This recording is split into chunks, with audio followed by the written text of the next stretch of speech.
Rourkela NIT 5 जन छात्र छात्री को आक्रमण अभियोग गत राति जगदा महोत्सव चलता बेले जगदा पड़िया 15 जनरू अधिक युवक आक्रमण करथिबा अभियोग होईछि। सेक्टर 3 थाना छात्र छात्री अभियोग करबा परे मामला रुजु करी पुलिस पक्षरु घटनार तदंत आरंभ होईछि। एनआईटी जड़े कैंटीन मालिक और तांकर 15 सहयोगी आक्रमण करथिबा छात्र छात्री माने कहिसंते। या परे एनआईटी परिसर में कैंटीन को कर्तृपक्ष बंद करी घटनार तदंत आरंभ करिसंते। सेबडे कैंटीन मालिक एनआईटी छात्र छात्री नारे सेक्टर 3 थाना पालटा अभियोग करिसंते।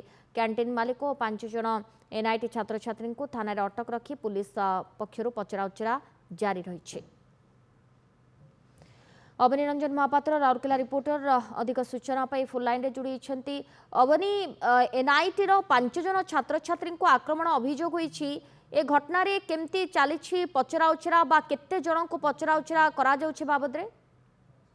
सोनाली देखंतु राउरकेला एनआईटी 5 जन 4 जन छात्र एवं जने छात्री एवं अन्य एक कॉलेज जने छात्री 6 जन गतकाली जगदा महोत्सव चलता से जगदा पड़िया को से समय एनआईटी रे कैंटीन करिथिबा जने युवक सहित बचसा होता है। बचसा पर जो छात्र छात्री मैंने अभियोग कर सेक्टर 3 थाना जे कैंटीन मालिक और सहित 15 रु अधिक युवक से आक्रमण कर अभियोग कर अभियोग है सेक्टर 3 थाना मामला रुजु करा कैंटीन मालिक को अटक रखा जाए। कैंटीन मालिक पालटा जो एनआईटी छात्र छात्री ना गाड़ी गुलस और मारपिट कर अभियोग कर तेणु सेक्टर 3 थाना पुलिस 2टी मामला रुजु कर घटनार तदंत आरंभ कर पक्षरे जदि कहबा एनआईटी रजिस्टर जहाँ सूचना देते जिते कैंटीन मालिक ना अभियोग आसी तेणु जो कैंटीन टी एनआईटी परिसर से कैंटीन को बंद करा जायछि।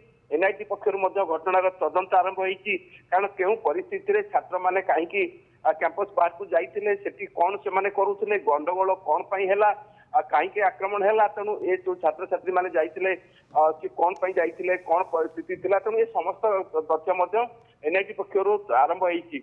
एवं जेहेतु कैंटीन मालिक ना अभियोग होईछि कैंटीन मालिक आक्रमण कर छात्र छात्री को तेणु जो एनआईटी कैंपस परिसर जो कैंटीन टी कैंटीन को बंद करा जायछि। अन्य पक्षरे सेक्टर 3 थाना पुलिस आपनकर कैंटीन मालिक को अटक रखी पचराउचरा करुछंती छात्र छात्री को मध्य अटक रखी पचराउचरा करुछंती।